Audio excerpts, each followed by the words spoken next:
Mungu akileta utajiri kwako, iwe ni kwa agano, kwa ajili ya kulifanya imara agano, kwa sababu huwezi kudivert funds. Mimi ninawaambia, katika hiki kipindi ambacho tumeingia, mtawaona watumishi, mtawaona wahubiri, mtawaona waimbaji ambao wanapokea pesa iliyo wrong, inaanza kuwatoa kwenye lengo. Huku mnaanza kumwona mtu alianza vizuri, lakini the more anafanikiwa kimwili, the more influence anakuwa nayo, the more anakutana na rais, anakutana na mawaziri, anakutana na wabunge kila siku, the more anafanikiwa, unakuta the more ujumbe unakuwa haupo, ujumbe una dilute. Unaanza kushangaa jumbe zake za kwanza sio jumbe hizi. Unaanza kushangaa nyimbo zake za kwanza sio nyimbo hizi. Ni kwa sababu alichokipokea hakisupport agano alilopewa. You can never control money ambayo imesemelezewa kusudi.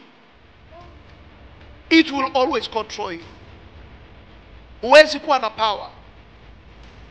Ninawaambia vitu nyinyi ambao mpo kwenye uimbaji wa Injili.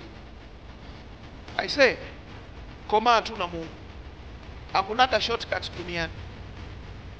Nasema nataka niwafikie watu wengi. Umetumwa uwafikie watu wengi. Uliitwa kuwafikia watu wengi, au uliitwa kuimba ujumbe wa Mungu kwa wale waliokusudiwa? Unasema nataka wasikilizaji wangu wawe wengi, lakini wakisikiliza wanamsikia Kristo? Wakiisha kukusikiliza wanaishia kuwa wameburudika, au wanaishia kusema ole wangu mimi? You see, not every power is good.